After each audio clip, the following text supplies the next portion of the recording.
Welcome अभिनंदन। आप सबका स्वागत है हमारे YouTube channel astrology SK Verma में। आज हमारे साथ बैठे हैं मिस्टर सूर्यकांत वर्मा जी। इन्होंने अपने लाइफ के 38 ईयर्स एस्ट्रोलॉजी पर रिसर्च करी है। आइए आज इन्हीं से जानते हैं कि इन्होंने अपने रिसर्च में क्या पाया। मिस्टर सूर्यकांत वर्मा जी। नमस्कार जी, थैंक यू वेरी मच। आपने बहुत ही अहम क्वेश्चन मेरे से किया है। मैंने 38 ईयर्स इसके ऊपर रिसर्च की।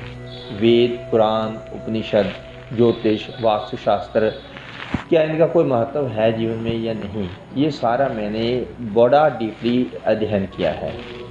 इसलिए किया था, मेरे एक जिज्ञासा थी कि क्या इस रिसर्च में क्या जीवन में कुछ अहम रोल अदा हो सकता है या नहीं। अगर हो सकता है तो मनुष्य को ये ज्योतिष जो है किस तरह पे कर सकता है, क्योंकि आज की दिनचर्या लाइफ में हर इंसान को इतनी मुश्किलें हैं कि उसको एक साधन चाहिए, एक रास्ता चाहिए जिससे वो उस रास्ते पर निकल करके वो अपनी प्रॉब्लम्स को सॉल्व कर सके। तो मैं ये समझता हूँ जो मेरी रिसर्च है वो आदमी को एक गाइडलाइन जरूर, डायरेक्शन दे सकती है कि किस रास्ते पर जा कर के वो अपना प्रॉब्लम को सॉल्व कर सकता है। जैसे मैं एग्जांपल आपको देता हूँ। कैरियर के लिए एक बच्चे से शुरू करते हैं मैं डिफरेंट एपिसोड्स में आपको बताऊंगा, लेकिन हम जीवन की शुरुआत में एक कैरियर से शुरुआत करते हैं। किसी भी इंसान की जो को बच्चा होता है तो जब वो 8वीं में या 9वीं में या मैट्रिक में होता है तो एक पेरेंट्स के आगे एक बहुत बड़ा क्वेश्चन होता है कि इसको किस स्ट्रीम में डाला जाए। तो अगर एक एक्सपर्ट ज्योतिषी है जिसकी रिसर्च की हुई है, वो आपको एक गाइडलाइन दे सकता है कि इसको साइंस में जाना चाहिए, आर्ट्स में जाना चाहिए, टेक्निकल में नहीं जाना चाहिए, इंजीनियरिंग सेक्टर में जाना चाहिए या डॉक्टरी में जाना चाहिए, किस सेक्टर में जाना चाहिए। और वो डॉक्टरी में भी MBBS में जाना चाहिए या डेंटिस्ट में जाना चाहिए या वेटरनरी में जाना चाहिए। ये मतलब कि जो है ज्योतिष में जो है ये सारी क्लैरिफिकेशंस जो हैं एक पेरेंट्स को गाइडलाइन दे सकते हैं, ताकि पेरेंट्स जो है अपने बच्चों को उस स्ट्रीम में डालें जिसमें आगे चल करके वो अपने जीवन का जो है सोर्स ऑफ इनकम जुटा सके। ये तो आपने बहुत ही अच्छी बात बताई। आजकल ये हम देखते हैं कि अनएम्प्लॉयमेंट इतनी बढ़ गई है देश में कि ये पेरेंट्स की जो कंसर्न रहता है कि हम अपने बच्चे को किस फील्ड में डालें कि उसका आगे करियर बना रहे। और लाइनें भी बहुत हैं। पहले तो लिमिटेड थी कि डॉक्टर बना दो या इंजीनियर बना दो। आजकल तो मतलब नंबर ऑफ एजुकेशन सिस्टम इतना हो गया है कि it is very difficult to select to choose any particular line.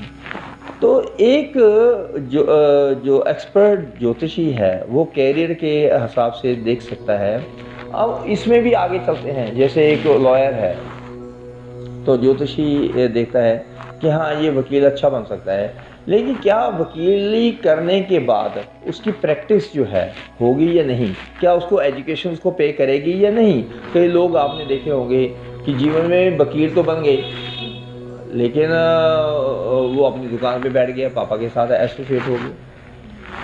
तो ये भी देखना होता है कि सॉर्ट ऑफ एजुकेशन क्या हो और वो क्या एजुकेशन उसको जीवन में पे करेगी या नहीं और किस हद तक करेगी। तो इसके बारे में मैं आपको आने वाले जो हमारे YouTube channels astrologer SK Verma में मैं आपको जैसे एजुकेशन से रिलेटेड आज इंट्रोडक्शन दी, मैं आपको मैरिज के बारे में बताऊंगा, संतान के बारे में बताऊंगा और संतान का भविष्य बताऊंगा।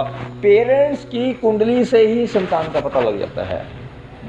अब मैं आपको बताऊंगा कि शादी होगी तो किस महीने होगी और किस साल में होगी, और लिख के दूंगा कि इस साल में होगी, 101% होगी और इस महीने होगी, और शादी का स्टेटस कैसा रहेगा। तो इसी तरह से कैरियर का हिसाब जो आज हम बात कर रहे हैं, कैरियर क्या होना चाहिए और किस कैरियर में जाना है। बच्चा पढ़ेगा, मीडियम रहेगा, लो रहेगा या हाई रहेगा या IAS PCS हायर एजुकेशन देगा, ये सारी बातें ज्योतिष बता सकता है। मैंने आज तक अब हजारों कुंडलियों पर लोग हमें कह देते हैं, अगर कोई आईएएस बनना चाहता है या उसके पेरेंट्स कहते हैं, मैं कह देता हूँ कि हाँ ठीक है आईएएस बन जाएगा, कहते लिख के दे दो। तो अगर मैं लिख के दे देता हूँ हाँ आईएएस बनेगा, तो ईश्वर की दया से वो आईएएस है। और कई कुंडलियों में मैंने लिख के दिया है आईएएस नहीं बनेगा, तो उनके पेरेंट्स मतलब कि कई बार गुस्से में आते हैं कि ये तो बड़ा मेहनत करता है और आप कहते हैं आईएएस नहीं बनेगा, ये बनेगा। तो 6-6 से 7-7 साल हो गए कहे को, आज तक तो वो आईएएस का प्रिलिमिनरी एग्जामिनेशन भी क्लियर नहीं कर पाया। तो मतलब कि ये मेरे कहने का अर्थ ये है कि हम लोग जो हैं we are under the impact of the planets, ग्रहों के प्रभाव में हैं। हम लोग कुछ नहीं करते, जो ग्रह करवाते हैं वहीं पर चलना पड़ता है। We are bound to follow the planets impact. तो एक ज्योतिषी के माध्यम से मैं सभी से ये कहना चाहता हूँ कि ज्योतिष कोई खेल नहीं है, ये बहुत ही डीप साइंस है। जिसने भी समझा है और जिसने भी अगर वो एक्सपर्ट है तो आपको एक नया जीवन वरदान सिद्ध हो सकता है। एक ज्योतिषी आपको सही गाइडलाइन दे करके जीवन वरदान सिद्ध हो सकता है, ये मेरा 101% दावा है। इसी के साथ मैं आपसे विदा लेता हूँ। Thank you very much and waiting for the next episode. We will come soon with a new topic. आपको अवेयर करूँगा कि जीवन में मैरिज के बारे में एक ज्योतिषी क्या भूमिका निभा सकता है। आप मेरे से फ़ोन भी कर सकते हैं, व्हाट्सएप पे कर सकते हैं और अपना क्वेश्चन भी पुट अप कर सकते हैं and I will try to reply you as per your expectation. Thank you very much.